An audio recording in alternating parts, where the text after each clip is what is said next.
Right then, this is a walk around video, and this is for an absolutely beautiful looking CR-V.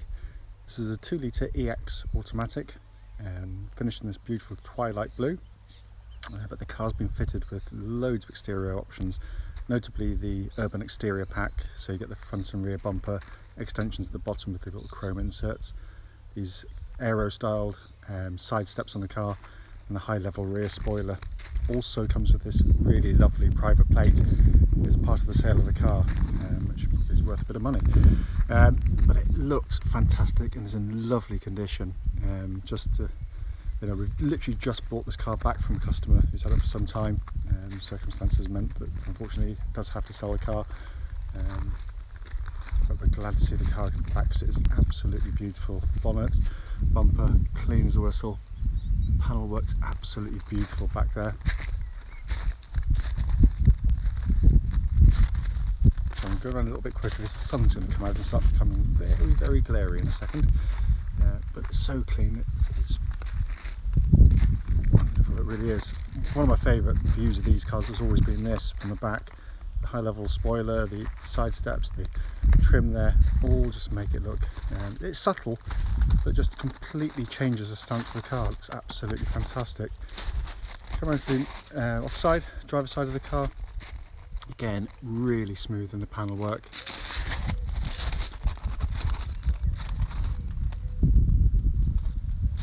is a lovely, lovely car. I mean, there will be the odd tiny little mark somewhere or other on the vehicle, but you have to sort of look relatively hard to try and find anything. But it is a absolutely stunning looking car, this one. It's coming to the back now. Huge boots on the cars, and this has been kept absolutely beautifully. Worth pointing out, I have not cleaned this car. This is how the chap brought it to me.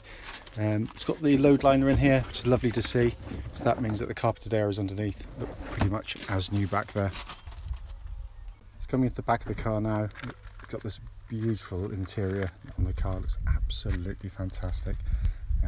Enormous amounts of rear leg room. I'm not cheating because those seats are set for me and I'm over 6 foot tall, so they really are cavernous in the back.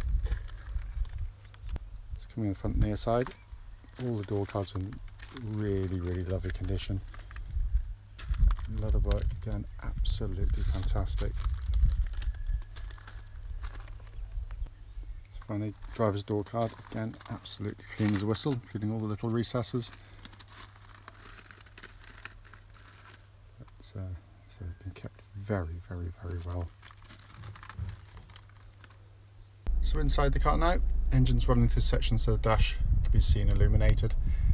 Car and interior absolutely beautiful. Sat nav working absolutely perfectly there. Pop the car into reverse.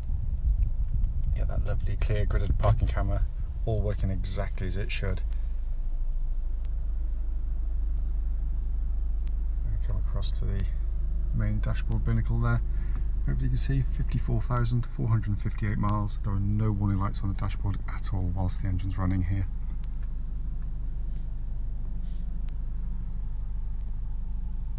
So finally, just to show you, owner's manual pack and lock and wheel nut key, both here and present with the car. Right then, this is just a quick road test video, and this is for Honda CR-V, registered C3DXC. Mileage showing, start the road test, 54,458 miles. The reason we do these videos is very simple. We just want customers to actually see the cars we're selling actually in operation. We know how frustrating it can be to go and see a vehicle and travel vast distance only to find out when you get there it's got a fundamental issue that would manifest itself on test drive. So that's why we do it. The road test is also done on these country roads very close to our premises, and this actually forms part of any road test that any prospective buyer would go on if offered a test drive. The reason for that is that hopefully then it would be representative of what you'd feel yourself should you be offered that. As I said in the walk around video, we do know this car very well, so it's lovely to see it back and to think that it's come back in the same condition it went out. I mean, it's in beautiful condition. Love these cars. It's mechanically they're so sweet. I mean, this one, I'll go through the mechanics as I always do. The engine starts obviously absolutely instantly, settles to an absolutely even idle. temperature gauge running at a third, which is exactly where it's meant to be on a Honda car of this type and age, irrespective of fuel type.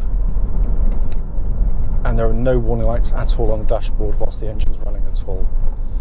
The engines themselves are just absolutely stunning units. It's everything you want from an engine. It's smooth, it's quiet, it's got a depth of engineering in it which is absolutely unmatched in this class, because they are, with just normal servicing, as close to bulletproof reliable as you expect to get on any car, and incredibly long lasting as well, helped by the fact obviously they are cam chain driven, there's no silly cam belts on them, but just a lovely engine to use day in day out, because it's so sweet in how it produces its power, how it sounds to the ear, and that's all the way through the rev range. If you go to higher revs, it doesn't get harsh, doesn't get strained, as again so many engines do, where they seem to tighten up as they get higher up the rev ranges, but this is not at all.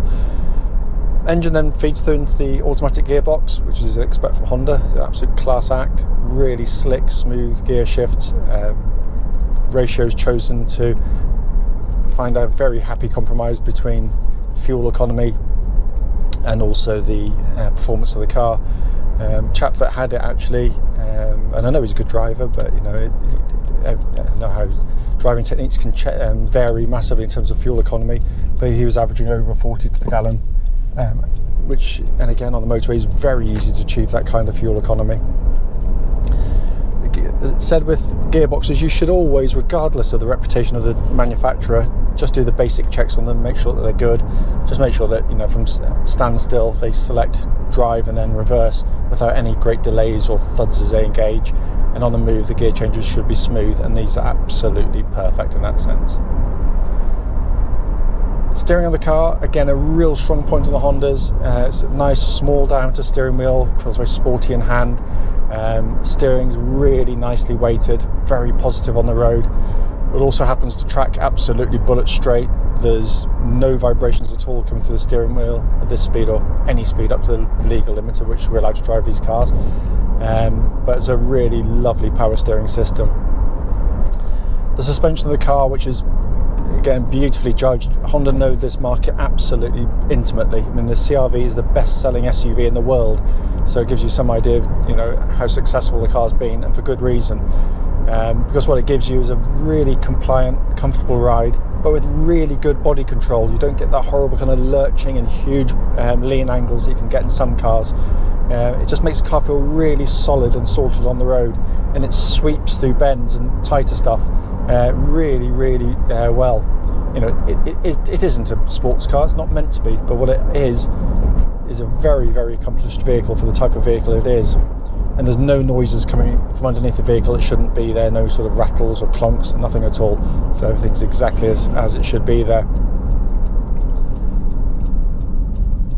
The brakes, by the way, sorry, just give them a shove there. Yeah, sort of give them a shove. They all work perfectly. There's no vibrations, which is what I always worry about on the car when you hit the brake pedal hard.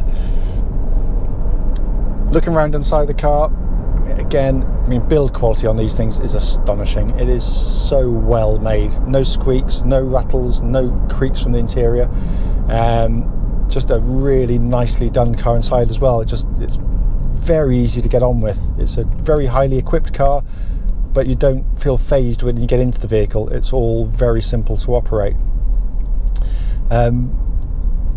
Very sought after interior, by the way, as well. These two-tone interiors don't always work on cars, but it happens to work really well on the CR-Vs. They've chosen the colours very nicely, broken up with the silver trim, coming back to the colours there. What it gives you, especially on the duller days, is a much nicer, brighter interior. Sometimes black can feel very oppressive inside, even with this sort of panoramic roofs on these cars. But to me, its greatest strength, of course, is in the summer. You don't get in and burn your backside, or if you're wearing shorts, the back of your legs when you're jumping out them on the hotter summer's days, and they don't get that icy cold feeling in the winter either. So it's the best of each world.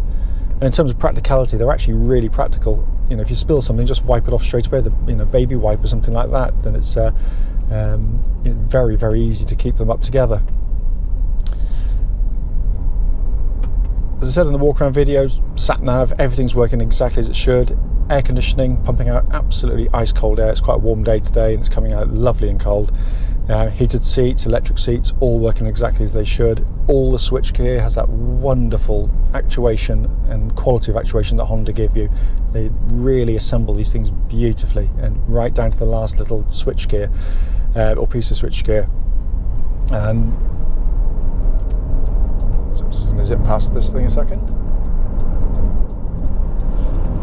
But also, coming to the main dashboard binnacle, simple, easy, legible information there. If you're in economy mode like I am now, it's just a little switch on the side. You get these, it glows green either side of the speedo there. If you put your foot down, it goes back to silver as it's doing now. Very effective, it works really, really nicely. But everything's working exactly as intended on the vehicle. They are four-wheel drive. It is a four-wheel drive version, albeit there's no buttons to press. The car does it all for you. Honda again worked out very quickly that, you know, aside from the odd fanatic who wants to go green laning in cars, where you'd be better off buying a, you know, old Land Rover or something. These are very accomplished off-road, but most of its driving is going to be like this. So why have the four-wheel drive on? All that actually does is use up more fuel, puts more mechanical stress through the car, and obviously sort of gets through your tyres more quickly. So it runs in front wheel drive, the most efficient way to pull a car along, pretty much the whole time. It's only as and when it needs to go to four wheel drive, it'll do so immediately. So if you pulled away on a sort of icy junction or snow or mud, if you're going sort of camping or something, it senses the front wheel starting to lose grip and seamlessly brings in the rear wheels. And I've used it because I tow a caravan with ours, and I've never come close to getting stuck with one. The simplicity of the system, by the way, and its lack of use also gives it its reliability, because we've never so much as put a spanner on one in all our time selling these vehicles using this type of four-wheel drive system, and that's for well over 20 years now. As I said at the start of the video, the point of it, very simply, is just to give you feedback on the car as it is here. The car drives absolutely beautifully. I can't find any issue with it at all. It's a very, very high quality machine with very low mileage. We've been selling Hondas for nearly 2.5 decades in reality. I used to work at the Honda main dealer, so we know the cars well. So if there's something obviously wrong, we should show up, as I said, whilst driving the car. Hopefully we'll be able to pick up on it, and there's nothing. It just drives absolutely beautifully. As always though, if you've got any questions about the car, don't hesitate, please do give us a call.